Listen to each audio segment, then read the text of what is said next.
Thank you. Yes, I'm not in the best of health, I'm afraid. But nevertheless, dauntless, I rose from my sick bed in Ireland and crossed the sea in order to be with you this evening. And I put it like that so as to extract the maximum amount of pathos from the situation. I, don't want any applause.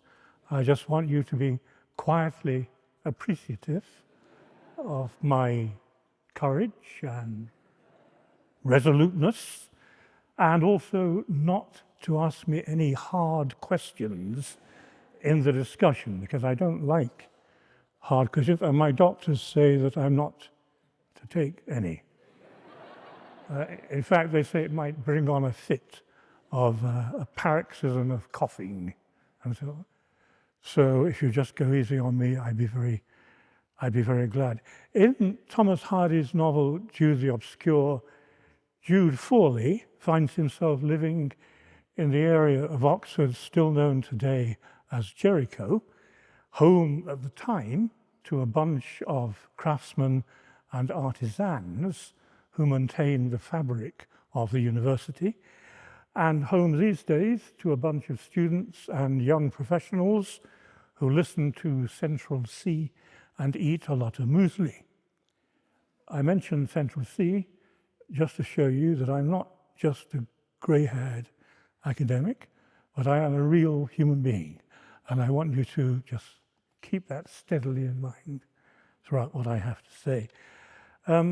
It doesn't take Jude long to realize that he and his fellow craftsmen are, so to speak, the material base to the intellectual superstructure of the colleges, that without their labour, the colleges couldn't exist as they do, that without their work, as Jude says, the hard readers could not read, nor the high thinkers live. He comes to recognise, in a word, that the origin of culture is labour. Now that lands me with a bit of a problem, because I'm only about a minute into this lecture and I've already answered the question that I posed in my title. So I'm not exactly sure what I should do. I can sing some very fine Irish love songs, thank you. I'd better just improvise desperately from now on, if you just bear with me. The origin of culture is labour. This is true etymologically as well, because one of the original meanings of the word culture is the tending of natural growth, is agriculture. And a cognate word, culture, means the blade of a plough. And the kinship between culture and agriculture was brought home to me some years ago when I was driving with the Dean of Arts of a state university in the United States, and we passed farms blooming with luxuriant crops. Might get a couple of professorships out of that, the Dean said. Might get a couple of professorships out of those farms blooming with crops, a state university. Now, this, to be sure, isn't the way culture itself generally likes to see itself. Like the Oedipal child, it tends to disown its lonely or lowly parentage and fantasize instead that it sprang from its own loins, self-generating and self-fashioning.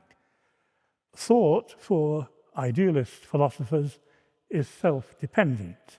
You can't nip behind it to something more fundamental, since that itself would have to be captured in a thought. Geist goes all the way down.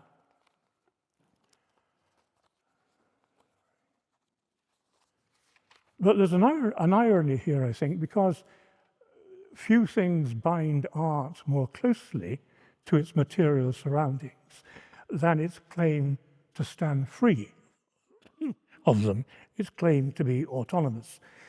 And that's because the work of art as autonomous and self-determining, which is an idea that goes back really only to the late 18th century, serves as a model of a version of human beings, a version of the human subject that has been rapidly gaining ground in actual life. Men and women are now seen increasingly as authors of themselves, with the deepening influence of liberalism and possessive individualism, and, to perpetrate a dreadful cliché, the rise of the middle classes. If you open a history book at random, it will say three things about the periods that you alight on. It will say, first of all, it was a period of rapid change. Secondly, it was essentially a transitional period. And thirdly, the middle classes went on rising. That's why God put the middle classes on earth, so they could keep steadily rising, a bit like the sun, but not setting. You can't have culture in the sense of galleries and museums and publishing houses unless society has evolved to the point where it can produce an economic surplus.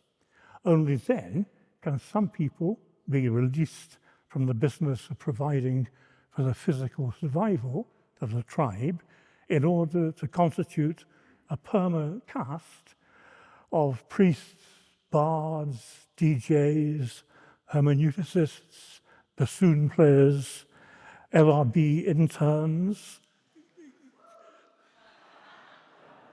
Do I hear an LRB intern? Gaffers on film sets, and all the rest of it. In fact, you might, a bit riskily maybe, you might define culture as a surplus over strict need. We need to eat, but we don't need to eat at the Ivy. We need to wear clothes, in cold climates anyway, but they don't need to be designed by Stella McCartney.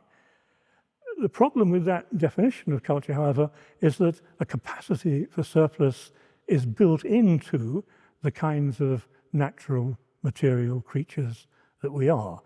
For both good and ill, we're continually in excess of ourselves, for both good and ill.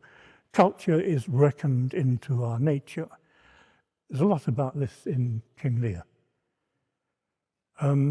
Because the material production which gives rise to an economic surplus, gives rise to culture, is racked by conflict, bits of this culture tend to be used from time to time to legitimate the social order which strives to contain or resolve those conflicts, and this is known as ideology. That, I think, is one difference between the notion of culture and the notion of ideology. The notion of culture is wider than ideology. Not all culture is ideological, serves that function at any given time, but any piece of it, however abstract or high-minded, can serve that function in particular circumstances. On the other hand, we shouldn't forget that culture can muster some vigorous resistance to the dominant powers. And that happens curiously the more art becomes just another commodity on the marketplace, and the artist just another petty commodity producer. Before that, in traditional or pre-modern society, culture generally serves as an instrument of political sovereignty, which means, among other things, that there are steady jobs for cultural workers as court poets, genealogists, licensed fools, painters patronized by the landed gentry, composers in the pay of princes, and so on. You also know more or less who you're writing or painting or composing for, whereas the marketplace strikes your audience anonymous. So, the world now no longer owes the cultural worker a living. Ironically, however, it's the integration of art into the market which allows it a degree of freedom, because once art becomes primarily a commodity, it becomes autonomous, which is to say, autonomous of its traditional social functions.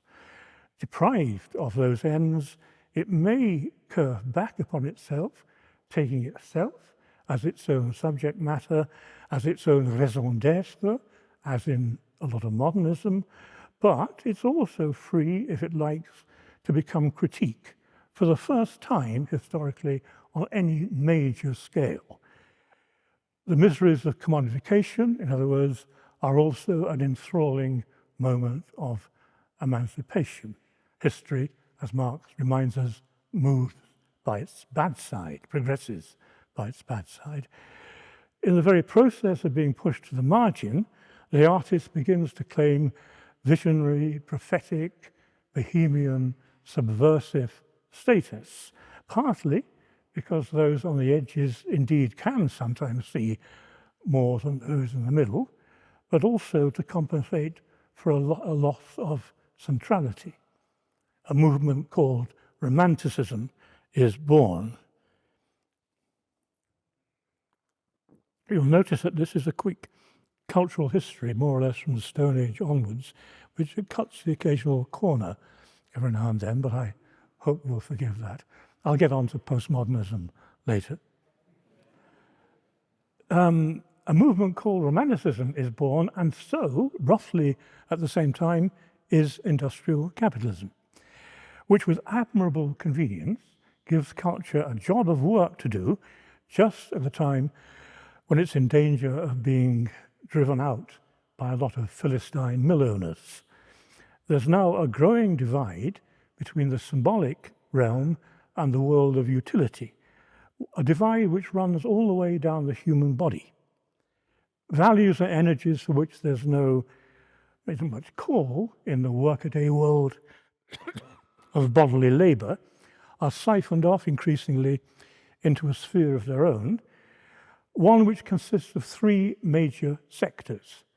First of all, by far the most important, religion, then sexuality, and then art.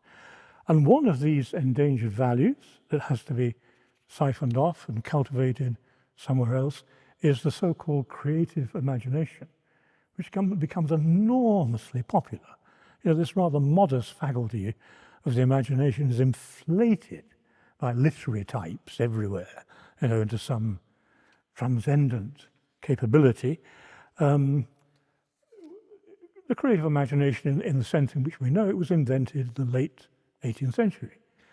And it's nowadays, as I say, everywhere revered among artistic types, even though organizing genocide in Gaza requires a lot of creative imagination. There's nothing intrinsically valuable about it.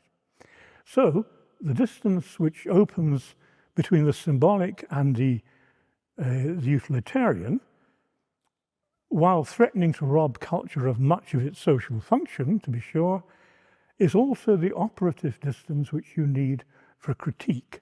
And much of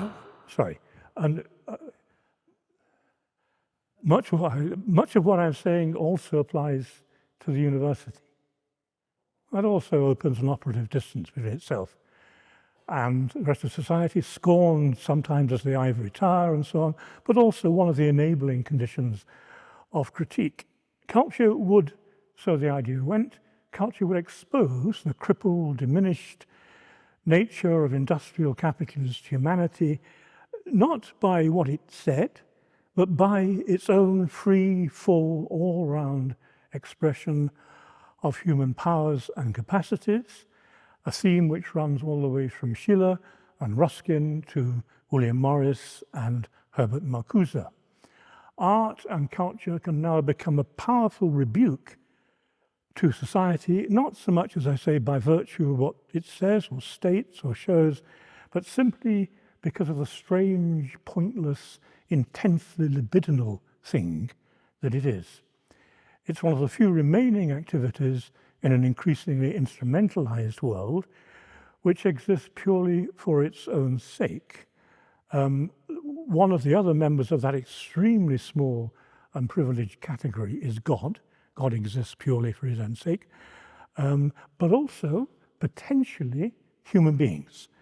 The point of political change, on this view, is to make that condition increasingly available to as many men and women as possible, so that they too could live for the pure delight of it, or to use a technical theological term for the pure hell of it.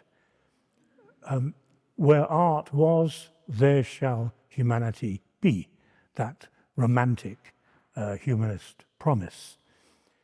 The harmonious realization of one's powers as an end in itself. Well, if that's what the aesthetic by this time comes to be about, it's also what the ethics of romantic humanism is about, which for this purpose includes Karl Marx. The aesthetic, I think, only ever becomes important when it speaks of more than itself, when it's not simply about itself, but becomes somehow allegorical or symbolic of wider issues, and that's just what's happening here. Marx's thought concerns the material conditions which will make life for its own sake possible for whole societies, among which he ranks, very importantly, the shortening of the working day. Marxism, in other words, is about leisure, not about labour. The only good reason for being a socialist, apart from annoying people that you don't like very much, is that you don't like working. And there are a lot of people like that. It's a wonder they're not all socialists. In fact, for Oscar Wilde, who is closer in this respect to Marx than he is to William Morris, communism was the condition in which we would simply lie around all day in various interesting postures of jouissance, dressed in loose crimson garments, reciting Homer to each other and sipping absinthe. And that would just be the working day. There are problems with this vision, as there are with any ethics. The full, all-round, harmonious, symmetrical, etc., realization of human powers, does that mean that all of your powers are to be realized just because you have a capacity? Does that mean realizing it? Some people think so. D.H. Lawrence, for example, thought that. What about that obsessive desire to beat up Tony Blair? Does that really demand spontaneous realization? Or should one realize only those impulses which spring from the authentic core of the self? That's another theory. But by what criteria does one measure that? What if my self-realization clashes with yours? Enormous problem. Traditional problem of liberal society. And why should all-round expression beat devoting oneself to a single cause, like Alexei Navalny or Emma Raducanu? Also, another big problem, do human capacities become malevolent only by virtue of being alienated, lopsided, or repressed? Are they otherwise okay in themselves? And what if, final problem, what if we're half in love with the powers which alienate and repress us, installed as they are on the inside of the human subject rather than purely external to it? Well, Hegel and Marx have, which is always an excellent way to begin a sentence, Hegel and Marx have an answer of a kind to this problem, certainly to the problem of clashing self-fulfillments, which goes like this: realize only those capabilities which allow others to do the same. Reciprocal self-realization, to which Marx gives the name of communism. Or, as the Communist Manifesto puts it, the free development of each as the condition of the free development of all. When the fulfillment of one individual is the ground and condition of the fulfillment of another, and vice versa, we call that love. Marxism is about political love. It's just that somebody forgot to mention this to Stalin. I mean, of course, love in its real sense. I mean, caritas, agape, not the sexual, erotic, romantic varieties of it, of which late capitalist society makes such a fetish all the time. We're speaking of the kind of love that can be deeply disagreeable, that you'd rather not have, and that has nothing necessarily to do with feeling, love that's a social practice rather than a sentiment, and that's in danger of getting you killed. Now, early industrial capitalism had another mission for culture to accomplish. A new actor had just appeared on the political scene, the industrial working class, and was threatening to be obstreperous. And culture, in the sense of the refined and civilized, was thus needed to buy off the other half of Matthew Arnold's celebrated title, Anarchy.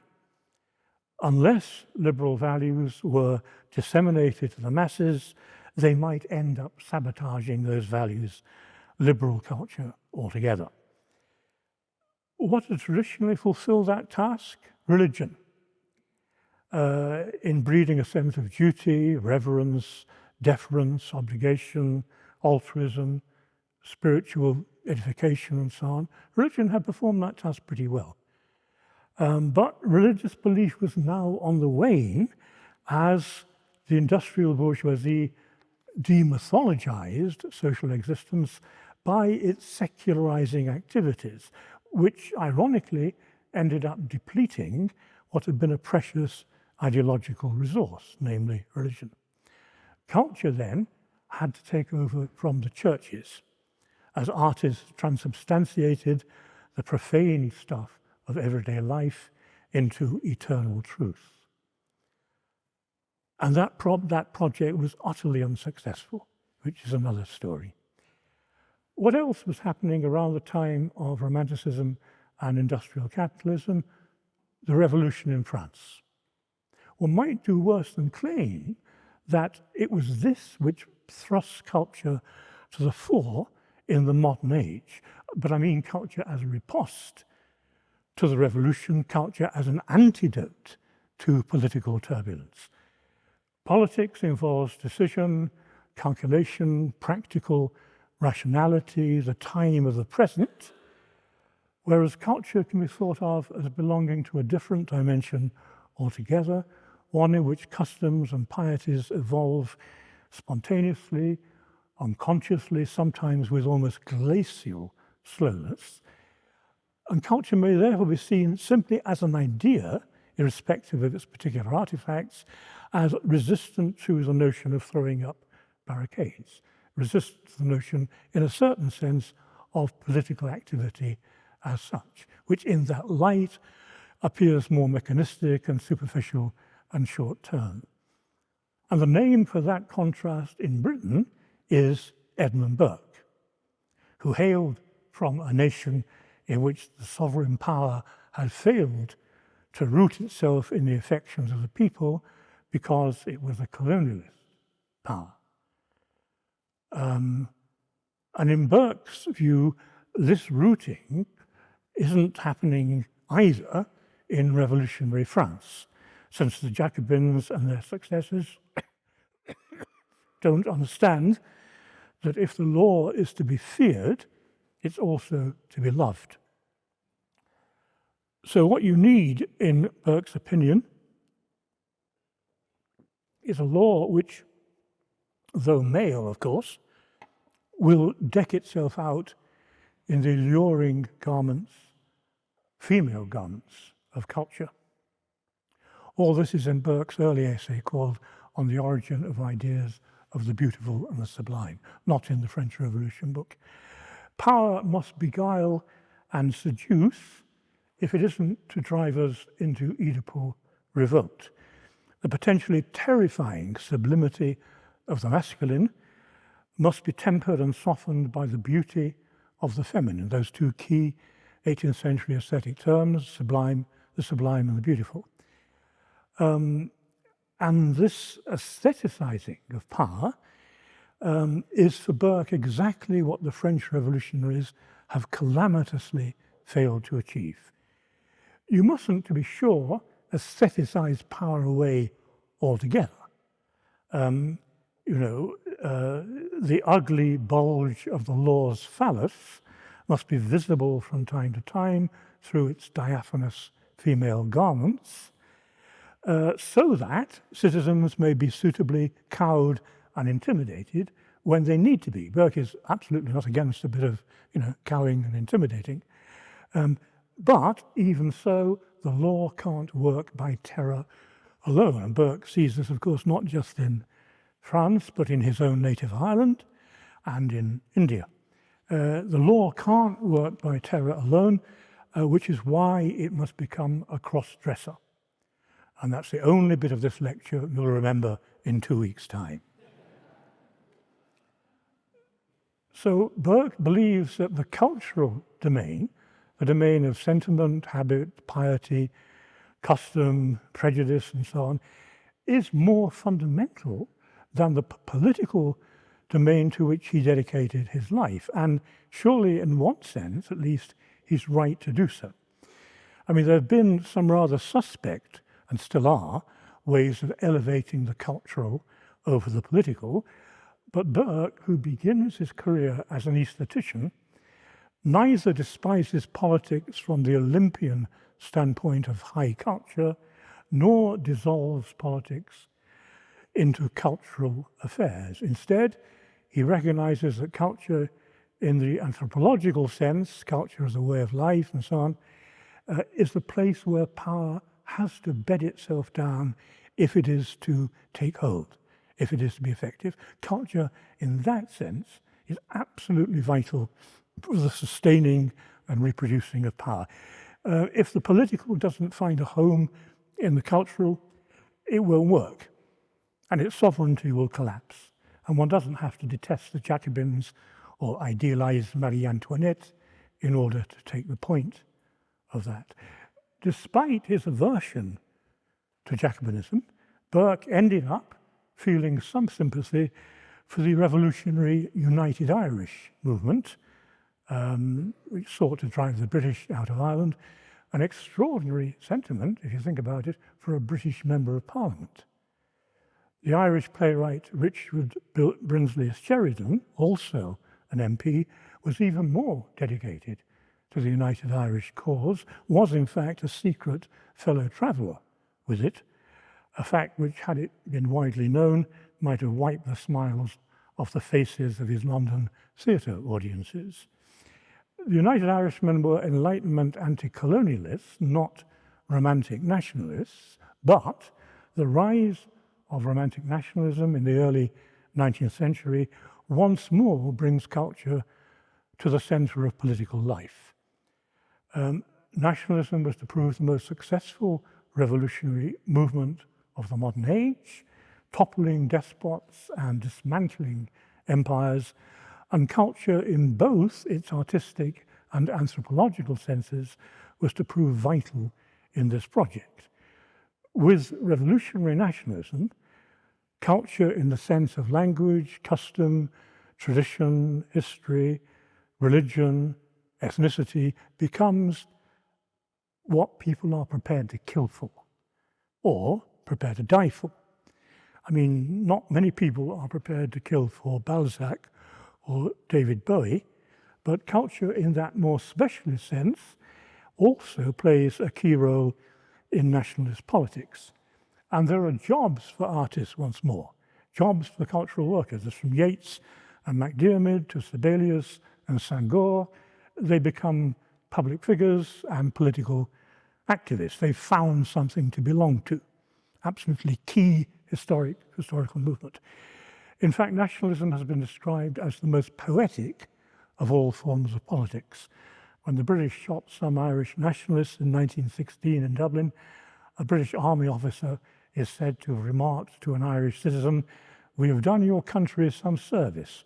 We have rid it of some second-rate poets." Quite a few of the revolutions are poets. Actually, second-rate is rather charitable, given some of their works. The nation itself resembles a work of art, being autonomous, unified, self-determining, self-originating, and as that kind of language may suggest, both art and the nation are beginning to rank among the many surrogates for the almighty that the modern age has come up with, because that language, like most aesthetic language, is secretly theological. Aesthetic culture is like religion in all kinds of ways, of course, in its communal rites, in its priesthood of artists, its sense of the numinous, its search for transcendence. And if it fails to replace religion, as it signally does, it's among other things because culture in the artistic sense simply involves too few people, while culture in the sense of a distinctive way of life involves too much conflict. The fact is, however, that no symbolic system in history has been able to rival religious faith, which forges a bond between the routine behavior of billions of people and the most ultimate, imperishable truths. It's the most enduring, deep-seated, universal form of popular culture that history has ever witnessed, and I bet you won't find it on a single cultural studies course from Sydney to San Diego. For the liberal humanist heritage, culture matters because it represented certain fundamental universal values which might constitute a common ground between those who were otherwise divided. It was a ground on which we could converge, anybody could converge simply, an astonishingly revolutionary idea, simply by virtue of our shared humanity, not because you were the son of a viscount or whatever, yes? And in that sense, it was an enlightened notion. But since our shared humanity is a somewhat abstract concept, you needed something to bring this home to experience, something you could see and touch and weigh in your hand, and that was known as art or literature. If somebody asked you what you ultimately lived by, you gave them not a religious sermon or a political pamphlet, you gave them a volume of Shakespeare, especially if they were your colonials. And the self-interest of that project, as with almost all appeals to unity of any kind, the self-interest is obvious enough. Culture, as with the bourgeois state for Marx, represents an abstract community and equality which compensates for actual inequities and antagonisms. In the presence of the essential and universal, we are invited to suspend our superficial distinctions of class and gender and ethnicity and the like. Even so, this liberal humanist vision captures a truth, I think, in however self-serving a form, that what human beings have in common is in the end more important than their differences. It's just that politically speaking, the end is a long time coming. This vision of culture as deep common ground was challenged by a whole series of developments, certainly from the 1960s onwards, the entry into higher education, to name one of many factors, of people from a background which meant they were disinclined to sign on for that consensus. The concept of culture began to lose its innocence. It had already been compromised by its association with racist ideology and imperialist anthropology in the 19th century, as well as being contaminated by political strife in the context of revolutionary nationalism. From the end of the 19th century onwards, culture became a highly lucrative industry as cultural production was integrated into production in general, and the manufacture of fantasy, mass fantasy, became a deeply profitable pursuit. This, we might note, isn't yet really postmodernism. Postmodernism happens not just with the arrival of mass culture, but with the aestheticizing of social existence as a whole, from design and advertising to branding, politics as spectacle, tattoos, purple hair, ridiculously large glasses, and so on.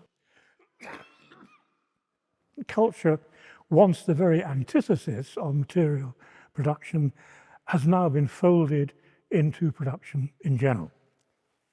Modernism, now a century behind us, was the last time that culture offered itself as a full-blooded critique of society, one launched mainly from the radical right, not from the left. If it does so no longer, neither does culture in the sense of a specific form of life. Most such life forms today are not out to question the framework of modern civilization, but, magic word, to be included within them. Inclusion, however, isn't a good in itself any more than diversity is a good in itself. One thinks fondly of Sam Goldwyn's cry, "Include me out." All of that is sometimes known as cultural politics and has given rise in our own time, of course, to so-called culture wars. And that's very strange because, for Schiller and Arnold, Coleridge, the phrase culture wars would have been an oxymoron, like, say, business ethics.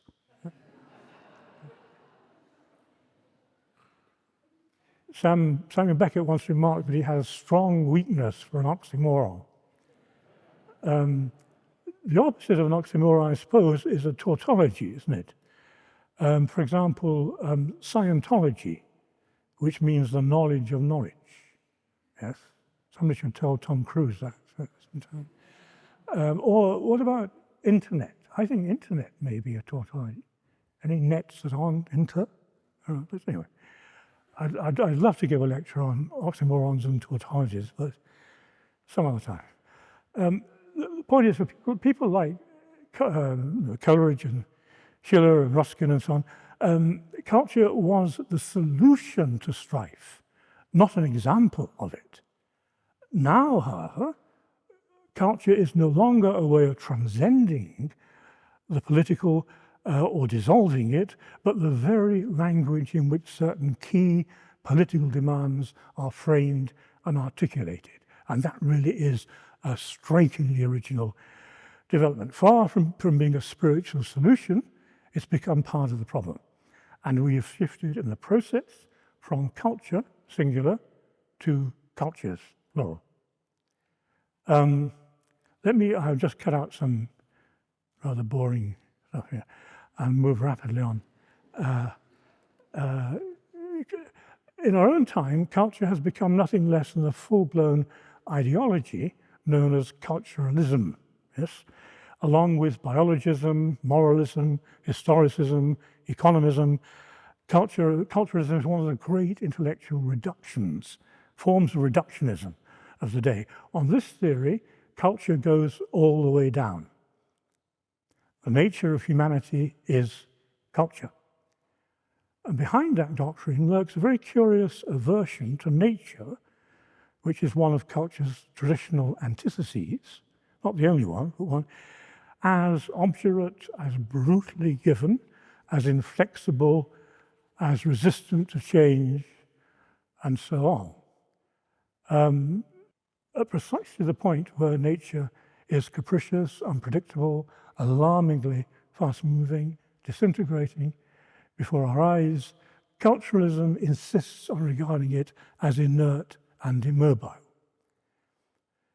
It's not, I think, that culture is our nature, but that culture is of our nature. Culture is both possible and necessary because of the kinds of bodies we have. It's necessary because there's a gap in our nature which culture, in the sense of physical care, must move into quickly if we're to survive as infants. Yeah? Infants absolutely need culture because there's a whacking great hole in our nature which demands it. Culture is possible because our bodies, unlike those of snails or spiders, are able to extend themselves outwards both by the power of labor and by the power of conceptual thought or language. And this prosthesis to our bodies, this ability to keep extending them further and further, is known as civilization. The only problem, as ancient Greek tragedy was aware, is that we can extend ourselves too far. We can lose contact with our sensuous, instinctual being, overreach ourselves, and bring ourselves to nothing. But that's another story. Since we have a couple of minutes in hand here, I'll sing you an Irish love song. On Raglan Road, on an autumn day, when I first saw her, I knew that her dark hair would weave a snare that I would one day rue. I saw the danger, but I strode along the enchanted way, and I said, let grief be a fallen leaf as a dawning of the day. On Grafton Street in November, we tripped lightly along the ledge of that deep ravine where can be seen the warmth of passion's pledge. The Queen of Hearts still making tarts, but I not making hay. Oh, I love too much, and by such was happiness thrown away. I gave her gifts of the mind, I gave her the secret sign that's known to the artists who have known great gods of sound and stone. Of words and tint I did not stint, I gave her poems to say, with her own name there and her own dark hair, like clouds over fields of May. In a lonely street where old ghosts meet, I see her walking now, away from me quite hurriedly. My reason must avow that I have loved not as I should, a creature made of clay. When the angel woos the clay, he'll lose his wings at the dawn of day. Thank you very much.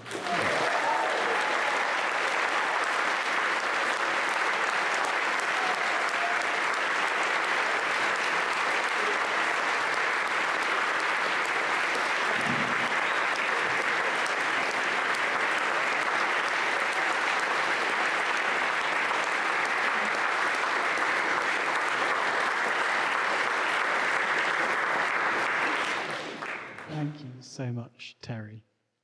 We have some time for questions or more songs, depending on how many or few questions there are. We only have one mic, so what I think we'll do is take questions from this level, and then if there's anyone in the balcony who wants to ask questions, we'll do them all in one go, and Pete, who's kindly carrying the mic, will do a very, very quick run around the balcony to get those questions. But let's start on this level. I think I saw a hand up in the aisle there. If the BBC were to be abolished tomorrow, would it matter? Question time. Why wouldn't it matter? He said, deftly turning the question back. Yeah, I think it would. I think it would matter. For one thing, we would lose an example of a non-primarily commercially driven media organization, which is very, very valuable, I think, yeah, and which could be a model of other such organizations. So yes, I think so. There's a question there in the second row. Hi, thank you. I was very interested in how you tied the autonomy of the aesthetic sphere in the 18th and 19th century with the autonomy of the nation state and the individual as well in ethical philosophy. And I was wondering, in the postmodern paradigm, what do you think has happened to the notion of autonomy? Yeah. I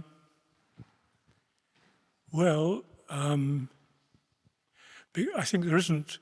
Our notion of autonomy depends, doesn't it, on having a pretty full-blooded idea of the human subject. And that has faded a great deal. That's to say, the idea of the human subject as agent, yes, is key to that. And happens, this idea emerges at a time when the European middle classes are indeed carving out their own history for themselves, in isolation from, as it were, the ancien regime. That postmodernism belongs to a much later stage of capitalist society in which there seems to be no need for that strenuous amount of agency. And autonomy, I think, equally fades. It's interesting to ask what's the opposite of autonomy, isn't it?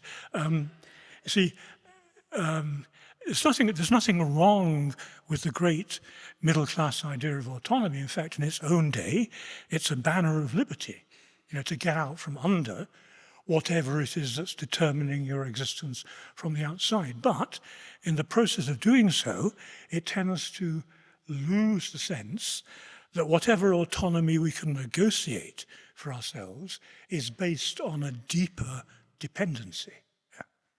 That there is a very fundamental dependency which sets the limits and conditions for our autonomy, which is still genuine, but there's something which always precedes autonomy. To be in place, lots of things have to have happened for autonomy to work in that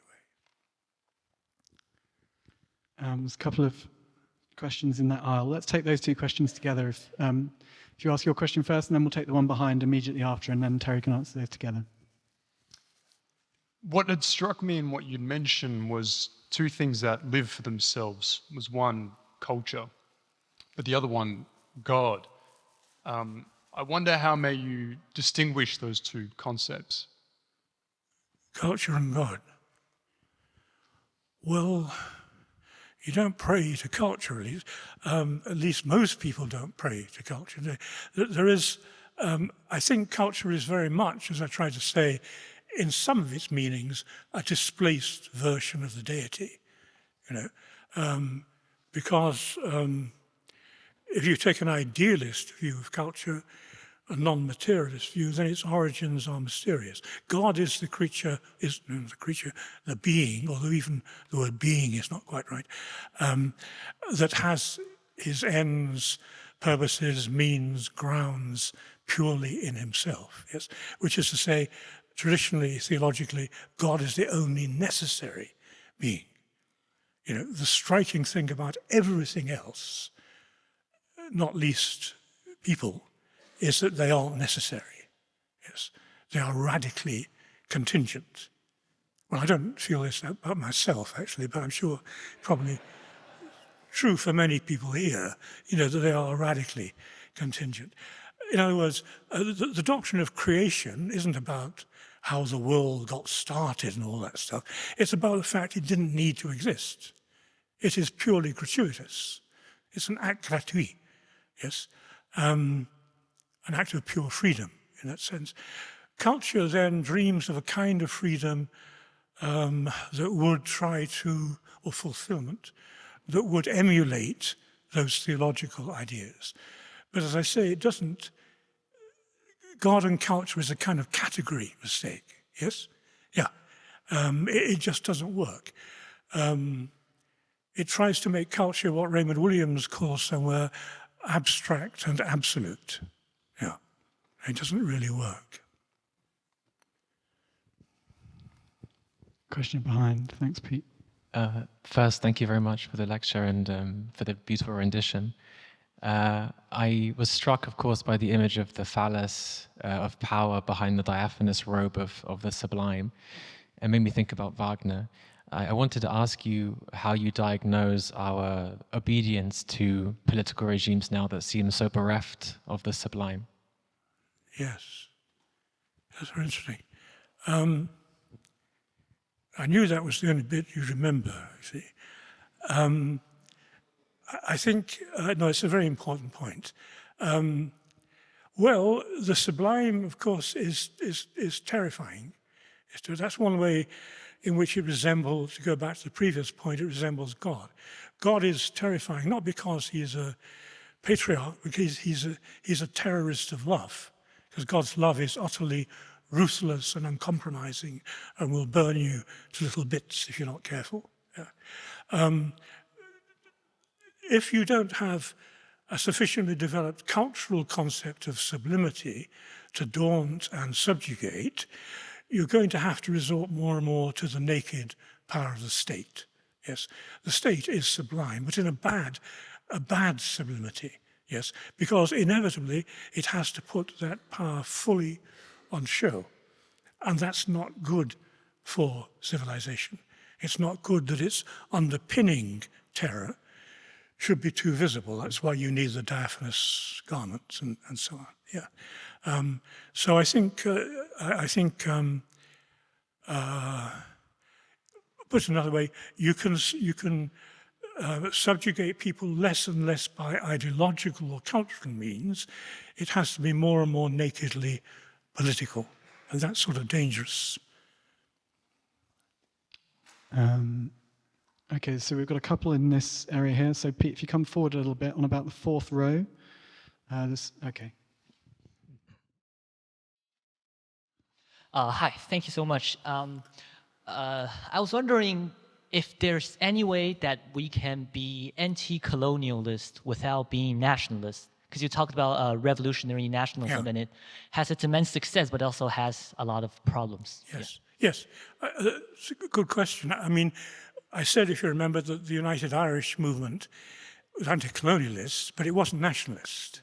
Yeah, I mean, it thought in international terms. Well, even, of course, nationalism thinks very often in international terms.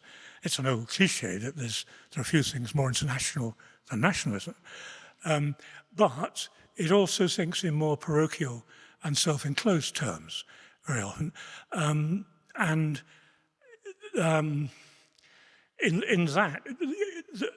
that, it's not the only form of anti-colonialism historically, not the only form around. You don't need to adopt a nationalist ideology, in other words, to identify and oppose a colonial power. Marxism, for example, has no truck with romantic nationalism, but certainly is anti-colonialist. But thinks it through in rather different, more universalist, for example, terms. So there is an important distinction there. But the power of romantic nationalism is, of course, enormous, and not in the least to be underestimated. Indeed, becomes more and more powerful and aggressive as the 19th century moves on. There's a question there, just Pete, in the middle here, but before we come to it, can I just see if there's anyone in the balcony who does want to ask a question before I send Pete on a wild goose chase? Are there any hands up there? Okay, there is one up there, so we'll see whether that's worth going up for. In the meantime. Thank you so much. I was wondering if you thought there were benefits in drawing a distinction between a high culture and a low culture. Yeah.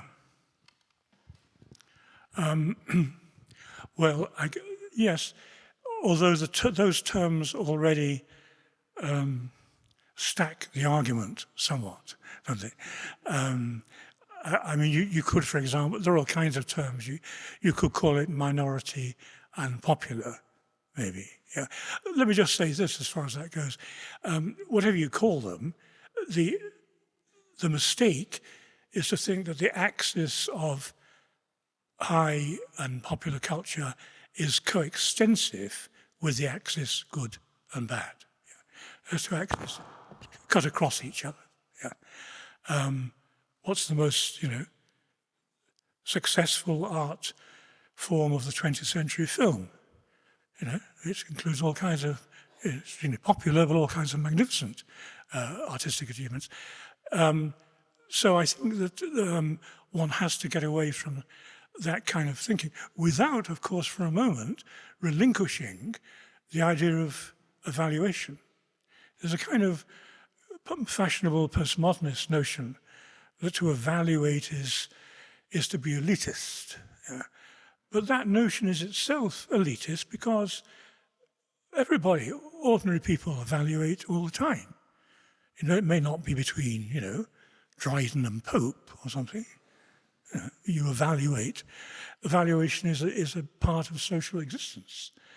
So in some kind of access of Puritan self-denial, to imagine that you can't act, you shouldn't evaluate. Why shouldn't you evaluate? Because to say that something is terrible, as many things in life are, let me assure those people who are still young and haven't yet, what does it do? It commits the crime of excluding them. To say that somebody's views are plain wrong, vicious, evil, is to exclude them. And you don't want them to feel excluded. Their feelings will be hurt by that. So you want to include them and pretend that their views aren't as nasty as they actually are. So I think Pete has ascended to the gallery. The first question was sort of in that direction. Okay, there's two there now, so I'm sorry, you're going to...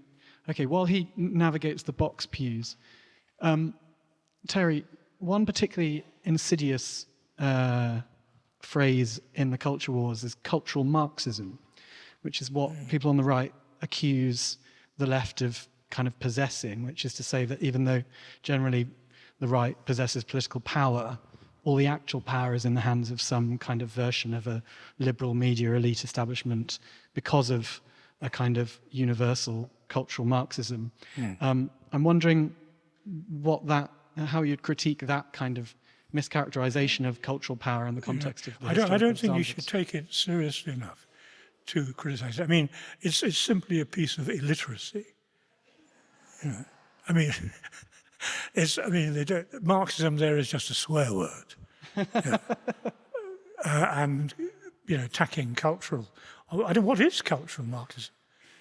I mean, there has been Marxist critiques of culture, but that's not what they're talking about. I don't think it deserves the dignity of a response from somebody. It was really somebody who's grey hair. It was really just to get Pete to the question. So much the better. All right, he's just balcony people. It's your moment. Hi, thank you. You've talked a lot about where culture comes from and the history. Where does it go next, or what can be done about? Well, I think both. I think the two main. There are many meanings of culture, of course, but the two main meanings I was looking at, namely artistic and, let's say, anthropological, culture as a distinctive way of life, are both in a lot of trouble. Cultural artistic because of as I was saying before, partly because of the surrender of judgment and evaluation to the commodity form. It's the commodity form which refuses to evaluate, which dead levels, which equalizes, which makes all exchanges abstract and equal.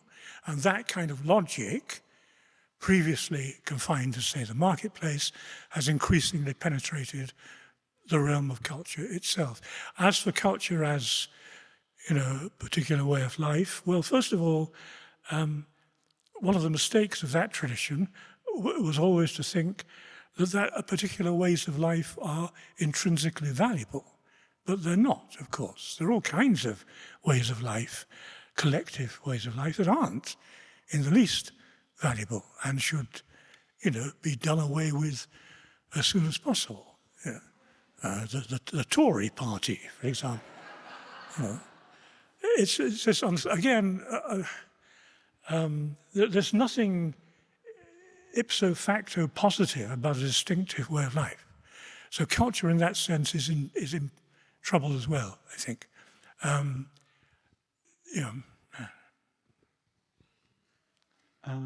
ahead. Thank you.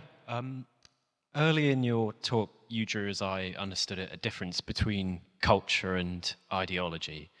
There are some thinkers who I think would describe ideology as quite all-encompassing, that everything is produced within ideology and with some ideology attached to it. How do you see those theories, and are there examples of non-ideological culture? Yeah, I think the definition of ideology you've just given is a rather useless one. It's actually Althusserian. It makes ideology coextensive with experience. Lived experience, Well, that's a very depoliticized notion of ideology which lacks the cutting edge. You know, that I would want to see ideology as more of a functional term. Certain kinds of experiences or institutions can behave ideologically in certain conditions, and or they don't. You know, I mean, you have to. Ideology is a relational term, looking at a phenomenon in terms of its context. What does it do, say, to reinforce power here? But the same element that reinforces power in one context may be quite innocuous politically in another. You know, maybe the weather forecasts could be deeply ideological in some sense, you know. Maybe American weather forecasts refuse to talk about the weather other than in, you know, Texas or something like that. But that doesn't mean to say that you can't use the same thing in a different context, non-ideologically. I think culture is a much broader term than ideology. They shouldn't be conflated. I'm just going to move to the other side of you to see if there's anyone on this side of the balcony. There is! And you've got the mic already, even better. Do you think we'll see the return this century of religion and theological language to a more kind of conscious position within culture? I missed the first part of what you said. Do you think we'll see this? We'll see, this yeah. Well, a lot of elderly, grey-haired leftists seem to be turning more to theology, don't they? Possibly as a desperate tactic. I suppose there are certain situations, I think, in which theology provides a language of critique which isn't being provided elsewhere. And there are other situations in which that's not so. And I think perhaps there are certain secular left thinkers who have begun to realize that, yes, that it can provide a certain kind of critique in a civilization that's greatly in need of it. But to do that, you need a massive demystification job on theology as such, I think. We're going to take one more balcony question, then one more from the floor, and that'll be it. So, thanks. Hi, thanks for the talk. You started by saying culture is labour and then located the kind of commodity form within culture. So I was thinking about that dialect between freedom and capitalism and what you think right now might be subversive culturally within capitalism. Yeah, I didn't actually say that culture is labour. I said that labour is a source of culture. It's a very kind of wide statement, and frequently doesn't recognise itself to be such.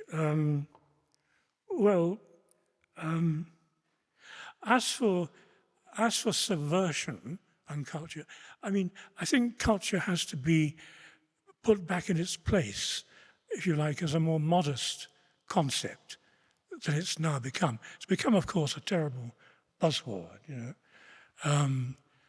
But it's part of a materialist belief, I suppose, that culture isn't where it's at. Yeah? That's a fundamental disagreement between spontaneously idealist cultural thinkers and, let's say, cultural thinkers of the left. Cultural thinkers of the left are, or should be, aware that culture isn't where it's at and that it too often has tried to serve that role. It too often has tried, it's been too often a massive displacement of what are properly economic or political or material issues into this special realm. You know, that's not, of course, to say that culture isn't, you know, a vital notion, but it shouldn't be allowed to get out of hand. And as far as its subversiveness or otherwise goes, I mean, I think that all depends on the political context. Culture can't legislate, you know, political transformation into being. That was one realization of the great revolutionary avant-gardes of the early 20th century. You know, that the crisis was essentially a political one and not a cultural one. And culture had to follow suit, so to speak. So there are situations, as in Weimar and Bolshevik Russia, where culture becomes enormously forceful and potent as a critique, but only because anterior political conditions exist for that to happen. I feel like I neglected these two aisles, so we'll take the last question from here. Final hand, is that one on the edge? The back corner. Hello, thank you again. Just maybe a simple question to answer. What's your evaluative framework for deciding whether something cultural is good or bad?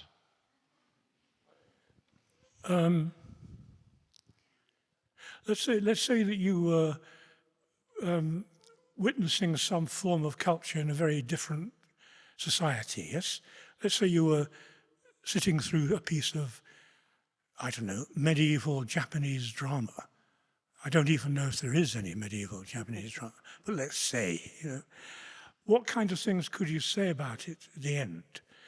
You could say whether it was boring or vivid or fast-moving or in some way powerful. What you couldn't say is whether it was good or bad, could you? Why not? Because you wouldn't have access to the cultural criteria which determined what counted as good or bad in that context. Yes? So with culture, as with moral discourse in general, you have to have access to certain criteria which you can always question, to be sure, but which here and now determine what counts as goodness or badness in that context. You seem deeply skeptical of that, but anyway. Okay, a final question then, Terry. Why do you sing? Why do I sing? Why do you sing? Because, like a lot of academics, lecturers, I'm an acteur manqué. I really had wanted to be an entertainer, you know. I come from a family of failed entertainers. I suppose I've tried to keep that going. Thank you very much. Terry Eagleton.